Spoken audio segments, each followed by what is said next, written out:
Are we on? Yeah, we are on. Okay.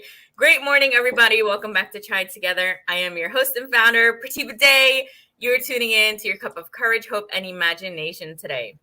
So we use courage on this platform to showcase our stories. We use hope to overcome, and we use imagination to resonate and understand with the stories that are being shared. So with that, I'd like to welcome Miss Sherrie Elle. How are you?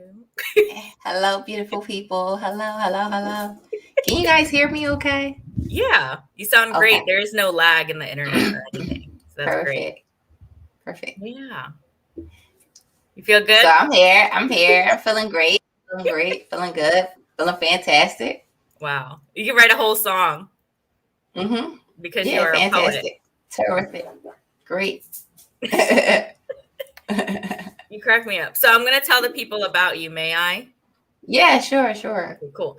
So Sherrie Elle was born and raised in the heart of North Philadelphia, one of the roughest urban cities in the U.S. Elle's mother was addicted to drugs while carrying her, and while her father had struggled with addictions as well. Growing up, she experienced sexual abuse and considered dropping out of school. She attempted to end her life a number of times and spent a great deal of time in psychiatric hospitals. Since elementary school, she has always exercised her talent of writing short stories and poetry. She says, writing has been my coping mechanism, my go-to release, and I can say it saved my life while in those psych hospitals, inspiring me to finish high school and graduate from college. If it wasn't for friends and family who took me under their wings, I wouldn't be alive today. Sherrie felt inspired to move overseas to create a better life and future for herself. She has been living and traveling through Southeast Asia, teaching English and sharing her poetry with audiences of diverse backgrounds and cultures. Sherrie has written 2 books of poetry entitled Uncovered Volume 1 and Volume 2, centered on spirituality, healing, identity, growth, amongst other things. For more information about Sherrie Elle, please visit www.sherriepoetry.com. And she also says, words that capture the heart and soul, right to unite. Oh, wow. You come a long way. I have. Such a long way. And yes, it's been a journey. Yeah, and I can relate to you because I was raised around Philly area, not in Philly directly, but regarding the psych hospitals, regarding my mom, I can relate to that. And I don't know if you know about that.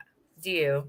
Yeah. I tapped into your story with your mother. And her it's interesting because when I had went through my abuse and all, I also wrote a lot.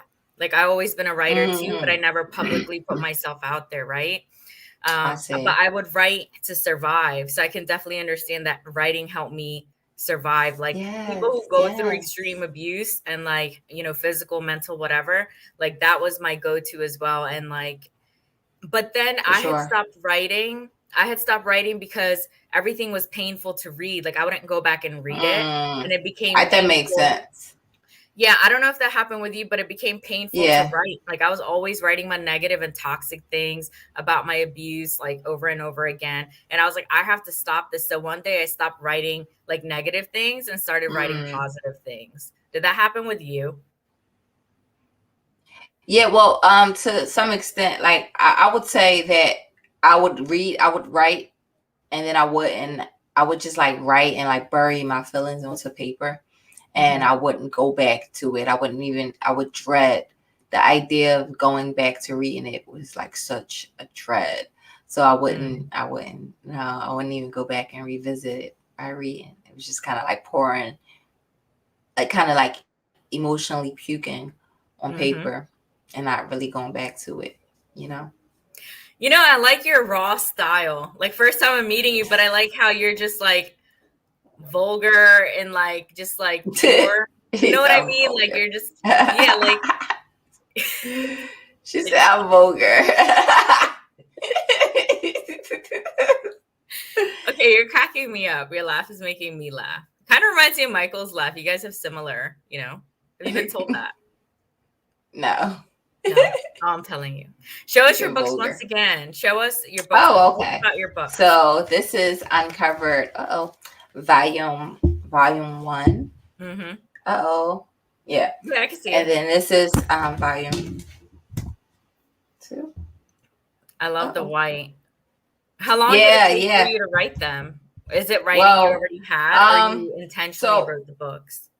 and I'm working on volume 3. Volume 3 will be released Mhm. probably within the next couple weeks or so. So far as with volume 1, when it comes to the writing, so I had some of it compiled already, but then when I came to like the decision, like, okay, you know what, I'm going to write this book. Mhm. I started writing. I started gradually gathering the writings as well as starting to write more for the book. So it took me about like 90 days. I'll say like a 3 months to Wow. write the book. Itself. Yeah, because I actually do that now where I put a program in place where I coach people to write their book, and the program, my program is only set for 8 weeks, which is two Wow. months. However, I've according to the results that clients have been making, I've decided, and even myself, I've decided to make it a 90-day program. But yeah, 90 days is ideal. And then if you did your research, like, look on online, you'll see Mm. that it, like a lot of programs or things you come across and say, yeah, write your book, like gimmicking. Write your book in 90 days, write your book in 3 months. So, yeah. So. So, do you help your clients write poetry books only, or is it, actual bios? Mhm. No, so my previous client, she just published her book maybe like actually back in September, and her book was a memoir. It was dedicated to her late fiance. So that was a memoir. There's someone else that came to me that's interested in writing a sci-fi, like a mystery thriller, if you will. That's fun. It's really fun because I like watching that type of stuff. Like I like Mhm. watching plot twists and all that cool, interesting stuff. Like, yeah, nobody knew. Oh, we didn't know he was going to do that. We didn't know he was with that person. Oh, we did it all together. Oh, yeah, yeah. Like, I love that type of stuff.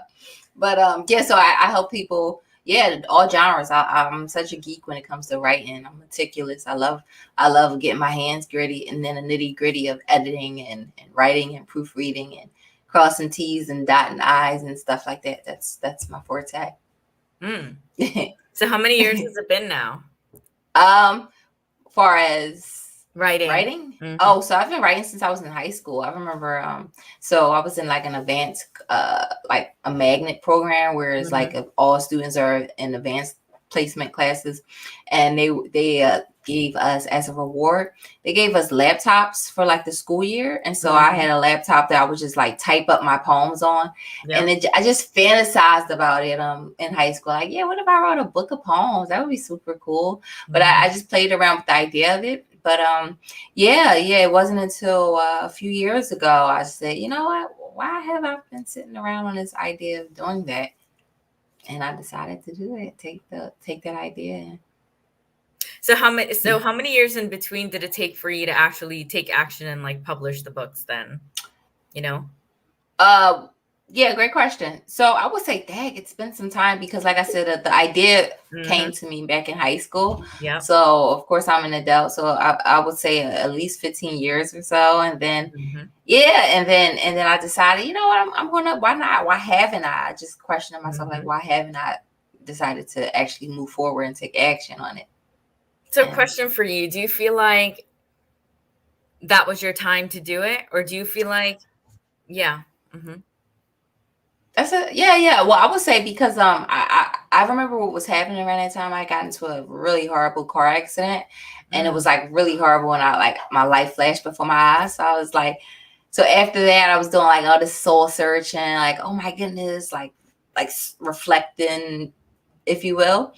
And I was thinking, like, why haven't I? So that's when I started thinking about things I haven't done yet, and what I was doing with my life. Just like I said, some soul searching. And Mhm. I said, why haven't I decided to? I've been sitting on that idea of writing a book. Why haven't I done it? So I will say, what triggered that or spurred that the idea to come to mind was that car accident. Because, like I said, it was a pretty bad one. I thought I was going to lose my life, and it spurred and triggered ideas as to what I was doing with my life, and why hadn't I moved forward with some of the ideas I had in mind. Yeah. Is that what led you to move to Thailand to like find yourself? Um. No, no, no. Because a few Mm. years, what spurred me to do that was some friends and I, we took a trip to Italy. Mhm. And while we were there, we met some cool people that were teaching English abroad, and they were pretty cool, and their lifestyle was pretty neat.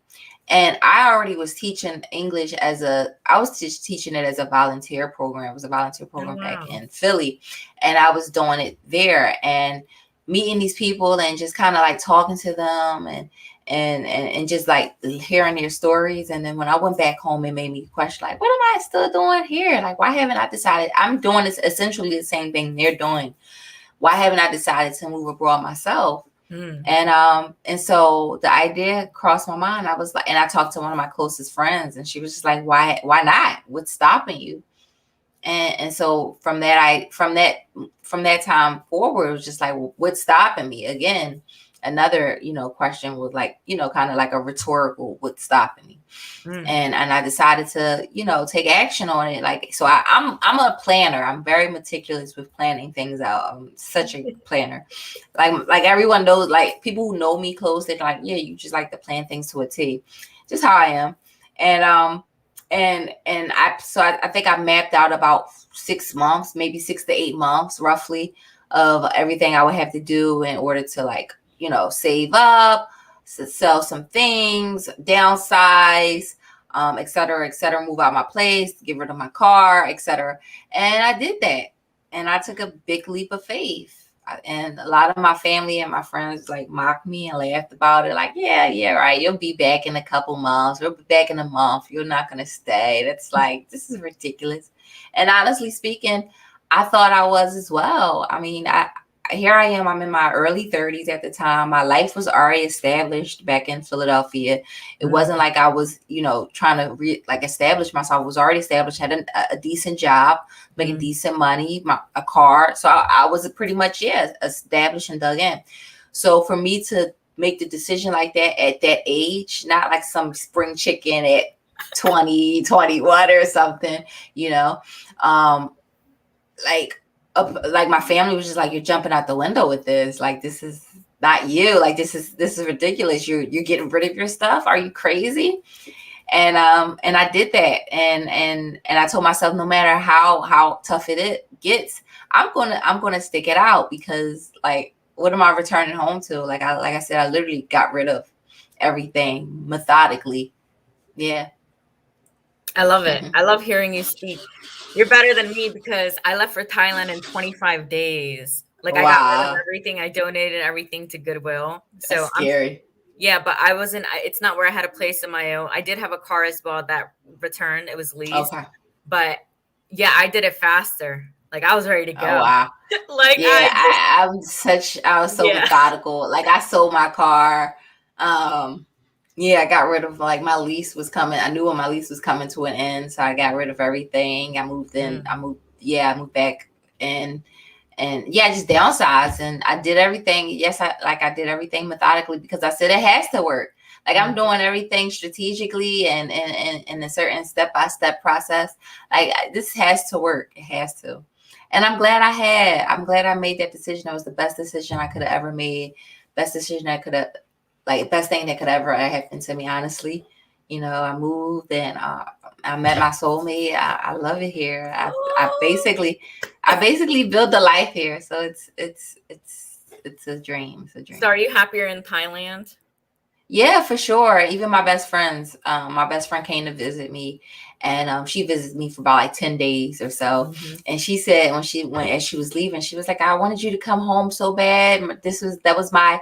That was the thing I wanted to do as my goal, to convince you to come back home when I came to visit you. But now, as I'm coming to my trip is coming to an end and I'm going home, I just want to say that, like, you're so much happier here in Thailand, and I think you should stay. I thought I was going to tell you or try to convince you to come home, and you decided to stay. I think you should stay. I really think you should.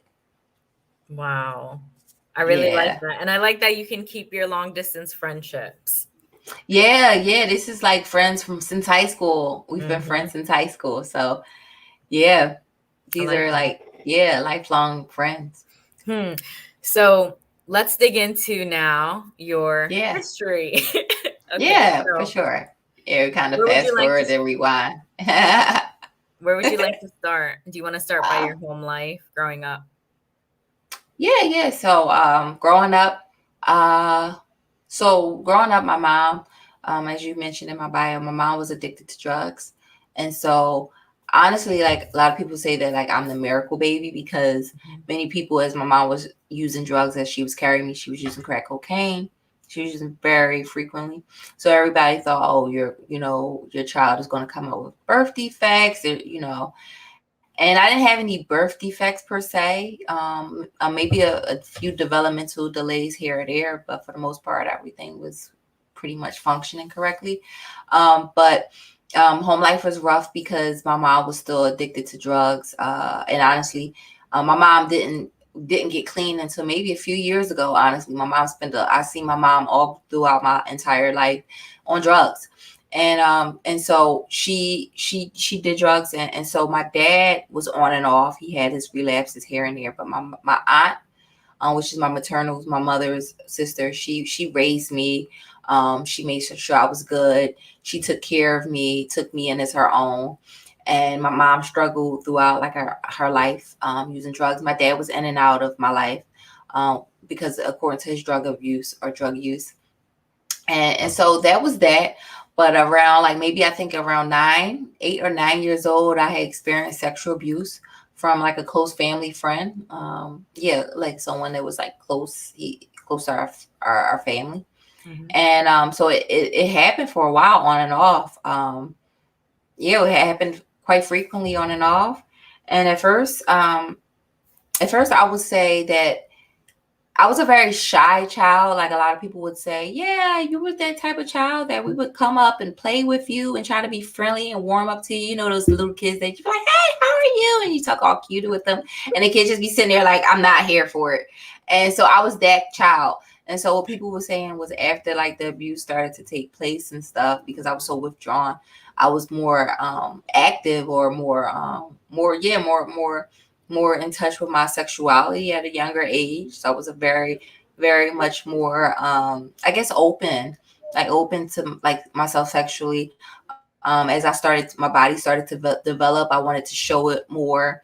Yeah, I was a lot more, like I said, more open. And so my family and people that knew me growing up, they saw the difference with that, but they didn't know they didn't know what accounted for it or what it was, but they saw the transition that I made. And so I dealt with that on and off for several years, and it lasted into my teenage years. Like I said, this was on and off. This was someone that was a family friend, and so it wasn't until my senior year of high school where it continued to happen so much, and I got to the point where I was just really disgusted and fed up with it. I moved with another relative, another aunt, probably like on the other side of town, like a whole entire hour away from where I live. And I moved there, and I had like a job, like a little part-time job I would go to. So I was making things work. So I was going but it was a hassle. And what happened was, I think, I was in and out of the psych hospital because I just didn't know how to deal with it. I didn't know how to cope with it. I almost dropped out of high school as a result of it. I missed a lot of, senior year. I missed a lot of time. I was on psych meds. I was on psych meds because, when you're in a psych hospital, I think what triggered it was because I wanted to take my own life, and my aunt didn't feel like I was safe.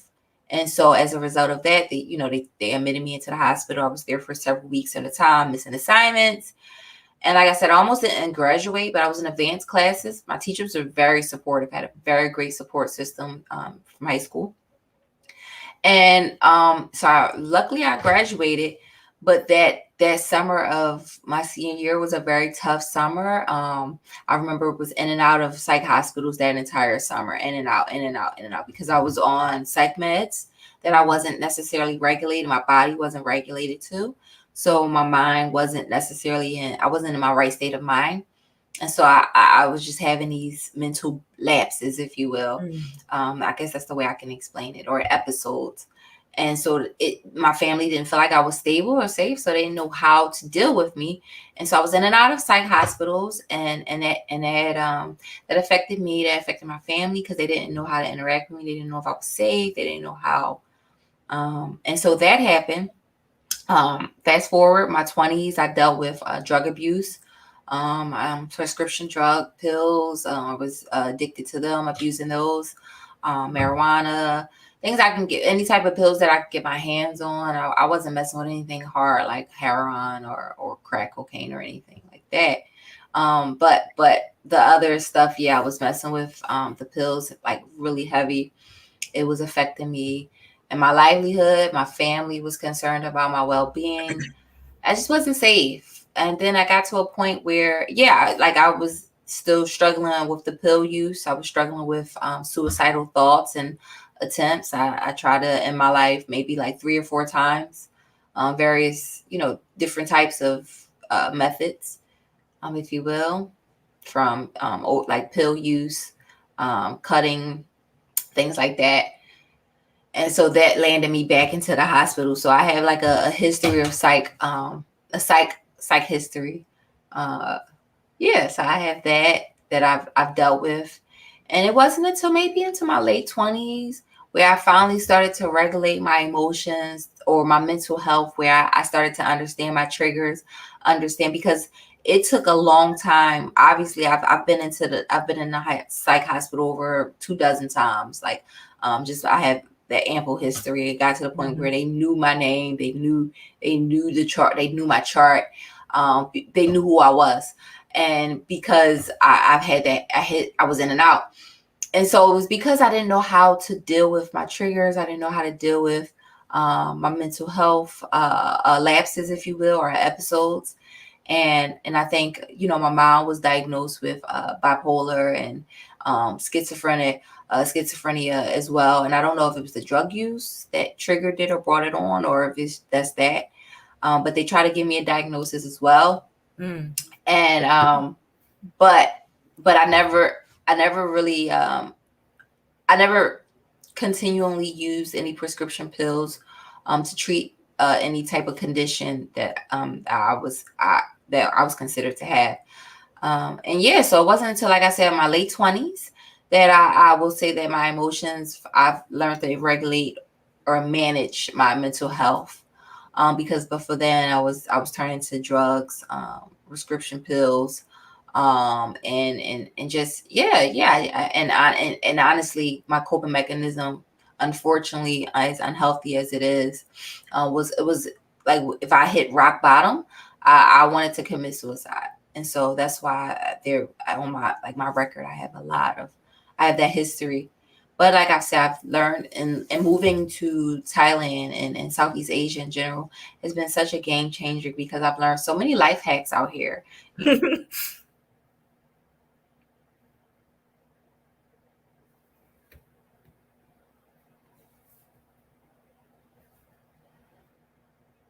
you hear me? I think the screen froze.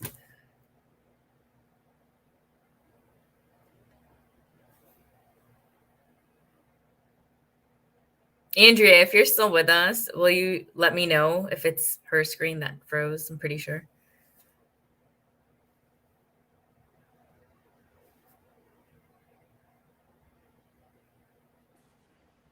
Now okay, we're back.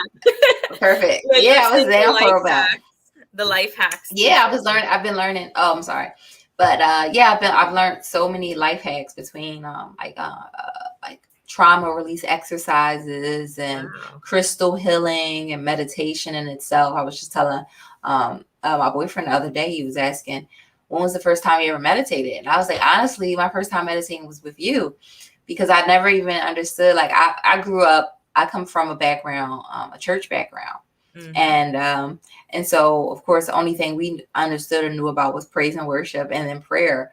And so the whole idea of meditation was just so, I would say, far out or far left. And so the idea wasn't introduced to me until I moved to Southeast Asia, and it became just like common practice. And with Buddhism.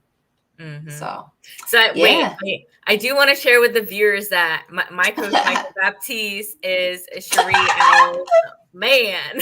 So it's because a people know bad. Michael, yeah, because people know Michael, like, in the groups and stuff. So this is his girlfriend. Yeah, that's my boo thing. Yes, That's he my is not babe. single. I'll put it out there again. He's not You never available. know. So, wait, I want to ask you. So, during high school, when you finally, do you feel like you led to go onto the psych ward because it finally hit you, all the sexual abuse that was, inflicted onto you, that you had like a wake up call and it all hit you and you didn't know how to deal with your emotions and it led to like a breakdown?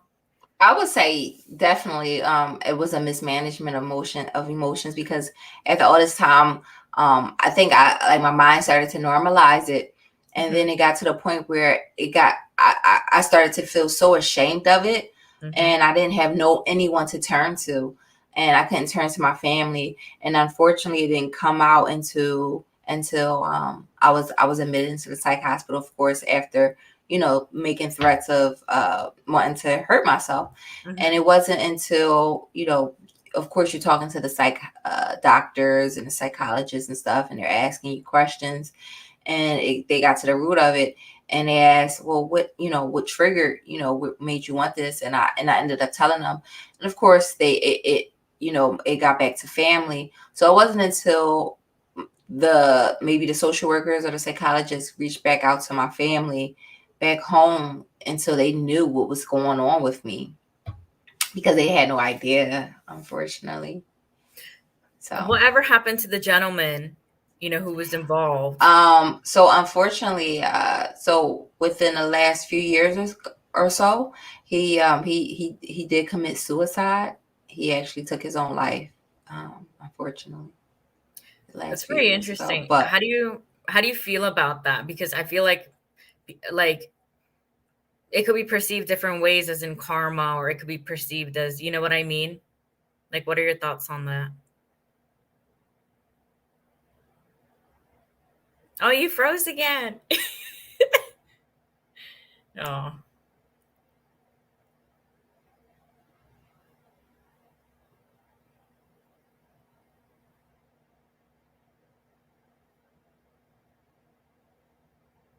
thanks, Andrea.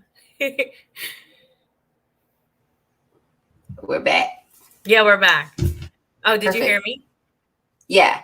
Okay. So your question was no. So your question was that, how can you repeat the question? Yeah, no problem. My question is, what are your thoughts on, it's interesting, like his way of, passing on. Do you feel, as because it could be perceived in other ways, people can say it's his karma, etc. What are your Yeah. thoughts on that? Yeah, I feel like that. I mean, I feel like exactly that. Like maybe, like he had his own demons that he was fighting. I wasn't the only one that he Hmm. victimized. There were other people that that maybe their family or friends didn't necessarily come forward with, but they kind of knew. They Mm, kind of like knew, but they didn't officially know. So I feel like maybe that was his karma. I still felt bad because he's connected to my family in some way. mhm, He is a relative to someone in some people in my family. So the fact that they had to grieve and mourn his death was, and these were close people in my that are close kin to me. It did affect me because seeing them have to mourn it. I didn't know how to deal with it, honestly, because and process it, because of the fact that it was close. So it was, some other people were close to this person, mhm, and so they grieved, and I didn't know how to process it, because I'm like, am I supposed to grieve? Am I supposed to feel like this is my fault slightly? I honestly didn't know how to deal with it. Like, how am I supposed to be there for my family, knowing this? Like, how do I mhm. say anything comforting? But yeah, I do think that was his karma. I think this was some demons he was fighting for some time, and unfortunately, he decided to. That was his way out. Unfortunately, Did you feel bad about it? honestly, yeah, I think. But the thing is, I felt bad because, like I said, this person was Mm-hmm. like the father of like family members, Mm-hmm. not my directly but they were, and so the effect that they were mourning over the way in which Mm-hmm. he decided to go, I didn't like. I felt bad because I'm like, I feel bad that you Mm-hmm. lost him, not because he was a great person, not because anything along those lines, but Mm-hmm. because that at the end of the day, that still is your father, and you lost him. Mm-hmm. So I did That's feel like it was yeah. slightly I did feel slightly Mm. to blame. I can't deny it. Now, do Yeah. you? I've released it. I've released it through trauma release Mm-hmm. exercises, but no, I've released that. I don't no longer harbor any of those resentful or regret feelings or anything like that. That's how you know you're wise, when even during that time you were like, do I grieve, the fact that you don't associate what the person did to you, but that they're just still a human being that has committed suicide. Yeah, It's like, if you take away what they did to you and just look at them as like a person who has mental health issues, I feel like that's yeah, when people can forgive, such as yeah. You can serial killers. humanize them. Yeah, just as serial killers or other people who are, when you see parents forgiving them in court and hugging them and stuff, it's because they understand that Yeah, it's their brain health. Like, they're not even in control of themselves. yeah, So I think it's very wise of you to do that. And I feel like it's important to have that wisdom in order for you to heal. And you did say you're healed now. So do you feel that yeah. you're fully healed? Because I mean, you talk about it with um like that you are healed, when you mention like cutting and different things. It's very bold of you to just say now, because before maybe your voice would tremble or be emotional Yeah. for you. But do you feel like there's always more healing, that as long as we live? For sure. There's always going to, because someone's always going to hurt you or say something to possibly trigger. There's been things Hmm. that have been said. There's been statements or remarks that's been said to me that had me think like, oh, well, maybe I haven't fully recovered, or maybe I haven't Hmm. fully healed over that, things that have triggered me. So, oh, yes, always more room. And I will say the fact that, interpersonal relationships show you where the healing needs to take place, if that makes Hmm. sense. Um, so I will say, oh yes, it's definitely more room for it. Like I said, there's been times where I've been triggered from remarks. I'm like, wow, I have to go back and check myself, because I thought I was recovered from that. I got over that. Hmm. Clearly, I wasn't. So it's definitely more room for it. However, I will say that I can speak more boldly and about it before I used to speak about it with shame, and just the language I would use, or just like my stance or my state, like my position of it. I don't look at myself as I was the um maybe I was the one at fault, if you will. I don't look at myself from that angle anymore. But it required, I will say, it did require extensive therapy. It wasn't until I moved out here to Thailand, to Southeast Asia, where I decided, you know what, I think I need I think I need some help. I need some professional help. So I did take advantage of taking on therapy here, and it was extensive different modes of therapy, if you will, Mm. from TRE, from not TRE, um, EMT. What am I saying? EMDR. EMDR. Thank you, It's EMT. okay. And EMDR. Yeah, is this in the city in Thailand? Where? Because I know this it is wasn't Chiang in the Mai. rural. In Yeah. Chiang Mai. In Yeah. Chiang Mai City, I found someone who was Thai, Mhm. but they studied in the States. So they had their license from the States, but they came back to Thailand. And so I treated with her for some time, extensively for months, and it was so helpful, so beneficial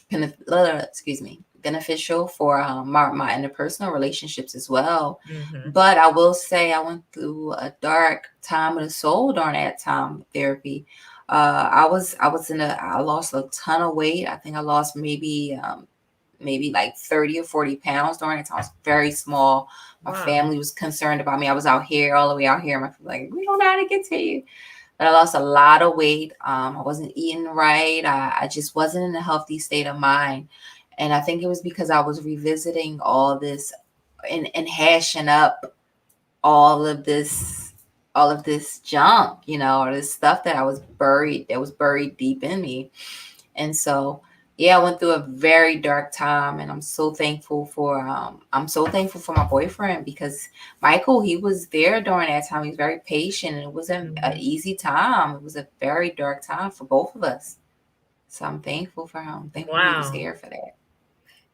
That's a keeper. I didn't know that. If he was there during that time, that's how you Yeah, know when that's how it strengthens the bond, is when you're there through ups and downs, like not just to say it, but actually staying with someone yeah, when they're going through that or cancer or something. That's how you really know if it's true or not. I feel. absolutely, absolutely. Wow. Yeah, he's definitely someone I would want there to, through the storms. So how many years have you been living in Thailand now? So, coming up in January will be 3 Mhm. years I've been here in Still a Yep. young 3. young, little young tender 3 years. You know, right? But life is slow living there, I remember, so it can feel long. Yes, slow down, Days are slow. slow. So, Yeah, for sure. one thing that comes to mind that I wanted to bring up was before you were saying, when you also in your 20s were going down that path of using drugs such as your parents did, right? So did you also feel that you were becoming during that time that you were just going to be another statistic, like you were doing following their pattern? What are your thoughts on that? Yeah, so I think there was a time where I was like, it was like a threshold time where I was going to use. And I had like a split second moment where I kind of like stepped outside of myself and looked, if you will, and like metaphysically looked at myself and was like, oh my gosh. And like, it was like I saw like a younger version of my mom. And I Mhm. was like, oh, this is not where it's at. This is not and I kind of had like this, it was kind of like this, like I said, it was like me stepping outside of myself and looking at myself, if that makes sense. I don't Mhm. know. That's the only way I can explain it. And I was kind of like looking at myself like, oh my gosh, like this like this is like the same path your mom was like going down. It was almost Mhm. like it was kind of telling myself. And so I had this dissonance, maybe a cognitive dissonance, like this is not happening, this is not where it's supposed to be, this is not how my life is supposed to be, this doesn't feel right, this feels like I'm going down the path like my mom. So I had like this lapse in my mind, like this, whoa, like what's happening? And I kind of like shook myself out of it in a sense. And from there on, then from there, I stopped using the pills like heavy. I think I still was struggling with it, but I did have like a moment where like an aha moment, like this isn't what you should be doing. Wow. Yeah, I did So have that. I know I emailed you. I don't know if you saw, but I was sharing with Michael as well that when I just now first read your bio these 1 or 2 days ago, I was just sitting here and I felt such a deep connection. And with your picture, you reading your book and just your face, like I didn't know your history before, but when I read that bio, I was like, it all makes sense. Like I can see that. Like when I now see your face now, not in a way that it defined you, but in the way that, wow, like I didn't know anything about you, right? But to read that is like, wow, she went through what I went through. Like I went through sexual abuse with family members, molestation, Mm, incest, like all that, right? So I was like, you just never know. And then to see mm, how you are now or how I am now, nobody knows my story unless like they know me because they always see me yeah, happy and smiling. No one would ever think like someone would have done all this to me. People don't think right. like that. That's not the first thing that would cross your mind. So do you feel like that person is dead now, like who you were? Do you feel like that is your past and you treat it like your past? Or do you still feel like there's more work to do now? You know? No, I feel like that's like a resurrected version of me. Like Mhm. like that version is like dead in the ground somewhere, buried 6 feet under. That's how I feel. And it's not coming back. Like it's dead. It's no zombie returning back to life. No. It's Mhm. 6 feet under and it's dead. I feel like that part has totally just died. It's no resurrecting, no Wow. coming back. I think that's how I feel. It's so surreal. I feel like when people Yeah, do it's these surreal. things and then it's like, wow, like that was my past. It's like, it's no longer you. It just feels like we've all just come such a long way, especially severe Yeah. traumas like that, because not everyone can survive it, right? We were both suicidal Mm-mm. and others as well who go through it. And Yeah. it's like we made it out. So for us to make it out and be here telling our stories, I feel like that is a miracle in itself, right? Because we made Yeah, it. I'm extremely grateful. And people always tell me, like, you're a miracle child. Like, you were the miracle child. Like, between, birth Mm-hmm. and now. And even, like, with everything that I've, just endured in general. Yeah. Wow. So what's your dream? Oh, it's my dream. Yeah. My dream is to continue to write books and to help Mhm, other people write books. Honestly, I've always written. Like, mhm, back in college, I used to help people write their essays. I used to mhm, work in the English lab and help mhm. people grade or correct their essays. And I love writing. So I would say my passion is definitely uh, to continue to write my own books, step into a new genre. Of course, my genre forte, my first love is poetry. Mhm. However, I write. I'm a writer in general. I can write pretty much anything. So I was looking into Wow. delving into other genres, maybe young adult, a little bit of self help, a little just dip my hand here and there. But I will say I have to give the credit to Michael, because even though I've written, it wasn't. I moved to Thailand. I wrote my Mhm, first book before I moved, but I had plans of writing a second book because I had the content. However, I was just sitting on the idea, but it wasn't until I met him and we got to talking and like really mhm, building. And he was just like, "Why don't you just make a brand out of it? You want to write a second book? Why don't you write a second book? Why don't you build a website for it?" And then it wasn't until all that came about, he was just like, "Why don't you have you thought of like helping other people write their own books?" And I actually didn't never I never thought of the idea. And then like opportunity, the universe was just giving opportunities to me. My cousin referred someone to me Oh, that wow. needed help with writing a book, and then someone else came to me and needed help, and I was like, well, maybe I should. So I started putting the program and putting the things in place and getting some help from him, like his feedback and his help and assistance. And I was like, okay, I'm doing this. And yeah, just universe just aligned things perfectly. So I will say that he's been very instrumental, very helpful, and in this journey, in my journey. And that's Yes. because you already were doing the work on I was yourself. doing the work, and Mhm. before I Yeah. met him, like Let's just say literally, that too. yeah, I will say that. I will give Yeah. myself the credit to pat on the back, because before I met him, probably about a couple months before I met him, I just started going into therapy. And what I did say to him when we first met, I said, as much as I would love for us to date and stuff, I Mhm. did just get into therapy. I'm still healing over some stuff. I was very transparent with him from the beginning, and he was very patient. He was very understanding. He said, "I'm on my own mission." He has his own. He has his mission. So he's like, "I have my own mission. I don't want anyone to interfere. I want you to bother." And I was like, "I'm not here for that either." So we both had very transparent conversations with each other, very Mhm. mature, and so he knew where I was at. So I'll say that to say that, yeah, I was on my journey before I met him, and he just kind of came in and escorted me along the journey, along the way. So I like that. And I remember he told me that when he walked past you, he was like, yeah, that's the one. he tells That's everyone that queen. Did he tell? story. Yeah, He I'm tells like, everyone that story. He said that story today. He mentioned this today. He really? tells everyone that story. I knew that's the one. He tells everyone I that. can't. Really? Just like anyone he meets or Yeah, your friends, you no, mean? no, Yeah. like yeah. When I introduced him to my friends, they're like, "So how do you Yeah. guys meet?" And he's like, "Yeah, well," and she was walking down this long hallway, and it's just like Yeah, he he said tells that. everyone that Oh story. my God. And how did you So feel? I felt when I met him, I thought funny story. He was there with a female, but Hmm. I didn't know. I knew who the woman was, but I didn't Hmm. know if they were together or not. So I was like, oh my goodness, he's cute. Checking him out, but I was like, let me just like play it low key, because I didn't know if he was here. I was being very respectful and mindful of the woman that he was there with. And then, you know, we had like little small interactions online, but I was keeping it very neutral because, like I said, I didn't know the history or what was going on with that.